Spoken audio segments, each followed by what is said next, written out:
Jamaha Party has laid criminal charges against the Speaker, the City Manager, 3 legal advisors and 137 councillors in the city of Cape Town. This in the wake of yesterday's full council vote that stripped Mayor Patricia de Lille of all her executive powers, reducing her role to a ceremonial one. The party says the vote was in contempt of a recent Cape High Court ruling that the status quo remains, pending a full bench sitting into the de Lille DA saga. The full council sitting descended into chaos. Many opposition parties accused the DA of fighting party politics in council.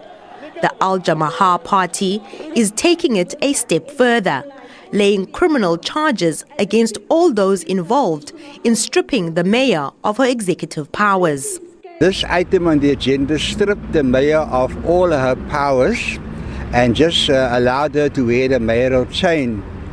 So if she now wants to make any decision, she's got to get consensus amongst 20 MACO members. And if they can't reach consensus, then she's got to call a full council meeting of 210 councillors. Now, you can't run a city like that. The Speaker insists the council item was above board. The item that was tabled in front of council was legally compliant and it was signed off by the city's legal department. I'm quite happy that the item was legally compliant and that Al Jamaha can go the legal route and let us see what the outcome will be. De Lille has also warned of its negative impact on service delivery. I just know that it's going to have devastating effects on service delivery. Like I said, service delivery is on the streets, is not in the boardrooms. Because every decision now where there's not consensus need to be escalated to a full council meeting. So we're going to have a lot of MACO meetings. Don't agree and MACO, then we must call a council meeting. And that is certainly going to delay service delivery. De Lille's membership was earlier rescinded by the DA, which then also removed her from the mayoral seat. She successfully contested it in court.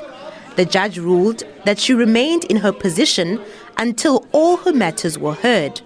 A full bench sitting is scheduled for next week. Nomawethu Solwandle, SABC News, Cape Town.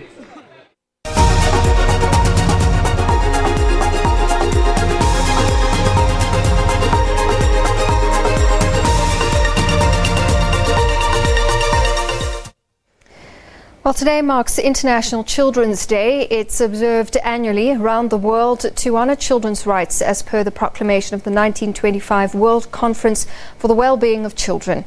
In South Africa, the day also coincides with Child Protection Week, and we're putting the spotlight today on the safety of our children in our country, while also highlighting issues affecting children, including abuse, abandonment, child labour and exploitation. And a child in South Africa went missing in 2016. All right, well, a child in South Africa goes missing every 5 hours. These are the shocking statistics reported by Missing Children South Africa. And as part of International Children's Day, the organisation is urging communities to be more vigilant about their child's whereabouts. 5-year-old Kitumetse Magwadibane went missing in 2016. The police, a local crime-fighting organization, and members of the public went on a full-scale search for her. The first suspects, a traditional healer and her assistants, were arrested. The police went through her house with a fine-tooth comb amidst allegations that there were human body parts stashed somewhere in her house. But no evidence was found. Her father is still hurting. My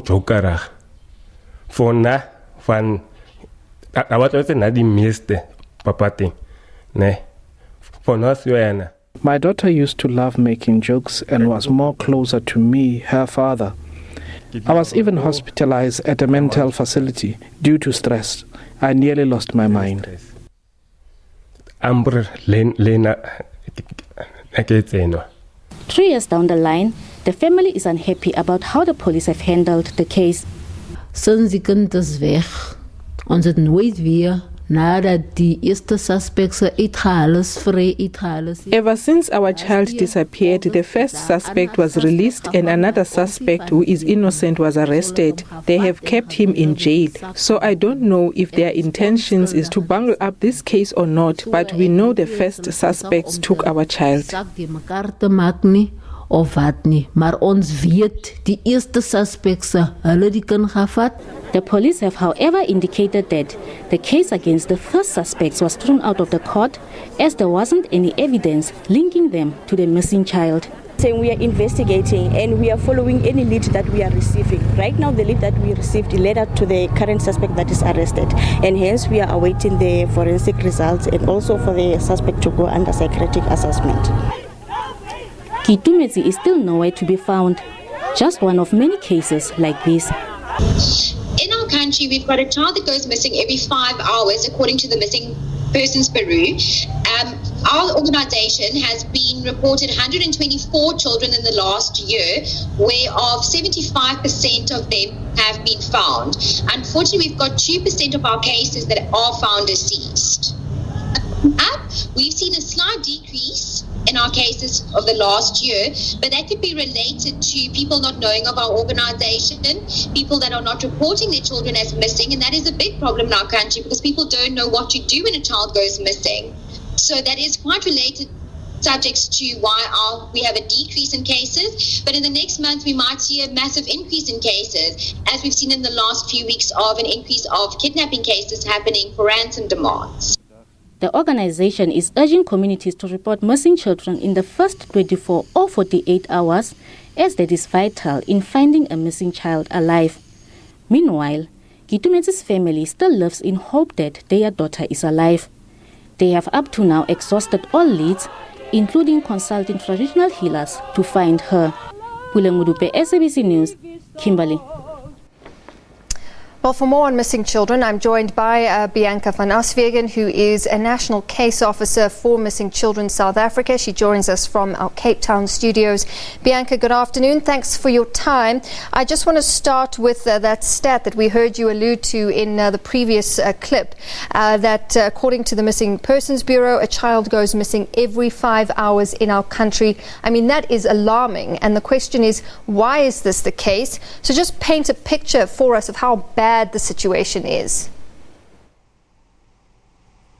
Yes, good afternoon. Yes, that is correct. We've got a child that goes missing every 5 hours within our country.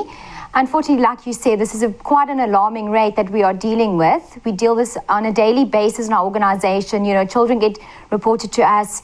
It is absolutely horrendous what's going on. The main fact is people do not know what to do when a child does go missing. 24 hours to 48 hours of a case is the most important. People tend to wait before they report the child as missing. So please, and I know some of the people are under the impression that they have to wait 24 hours. That does not exist. Please, when a child goes missing, report it to the nearest police station immediately.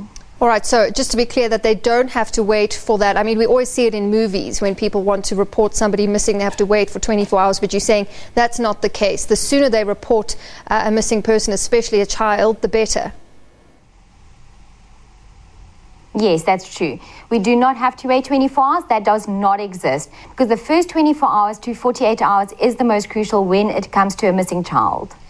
And Bianca, I mean, if we look further at these stats, it's just truly astounding. 40% of non-family abductions ends with the death of the child, and 53% of this kind of abduction is committed by someone related or known to the child, and mainly this is men. I mean, just talk us through these stats and why we're seeing these alarming numbers. Yes, unfortunately, that is a major problem as well. We do ask parents as well to please keep an eye out on any telltale signs when it comes to family members and family friends. We tend on teaching our children, you know, stranger danger. Do not take sweets from strangers. Don't get lured to a park by a puppy through a stranger. But unfortunately, in today, you know, we have to look at our family members and family friends as well. So we ask the parents, like I said, please be vigilant on that.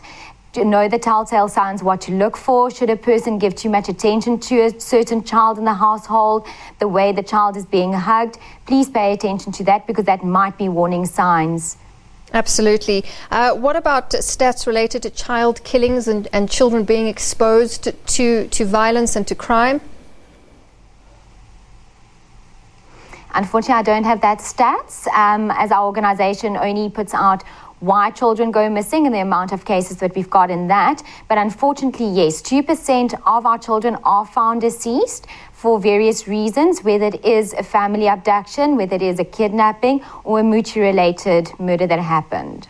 You speak about those telltale signs, but I mean, what else needs to be done to protect our children, and our law enforcement officials properly equipped to deal with cases of missing children? Yes, they are definitely equipped to deal with them. We as an organisation work very closely with the South African Police Service to ensure the child is found soon and safe. What we do ask parents is to please have an open relationship with your child. Know where your child is at all times. Have them speak to you if there's any problems at school or wherever they might have any problems with their personal relationship with a mom or a dad. Also, parents should be very vigilant on what their children are busy with on social media. Social media is a massive platform for these predators to lure children. As much as it helps us as an organisation to get the faces of the missing children out there, as much as it is a danger for young children being on Facebook and on Twitter. So please be very vigilant when it comes to that. Also, parents should really have a photograph of their child with them permanently. So should they get into a case of an emergency, that they've got that photo at hand when it comes to opening a case with the police. And also, I know parents aren't very vigilant when it comes to what the child was wearing in the morning when they leave for school or in the afternoon when they get home. But please try and make sure that you know what your child was wearing, because that's also of utmost important when a child goes missing for the first 24 hours to 48 hours when the search is out there trying to find the child. Bianca, we've seen such an increase over the last few years in human trafficking. Are our children being affected by human trafficking? Yes, we've had quite a few confirmed human trafficking cases that we've dealt with as Missing Children South Africa. But yes, that is definitely a problem. It's not just a problem in South Africa, but it's also a worldwide problem. Also, once again, Facebook is one of the main platforms these predators actually use to lure the children.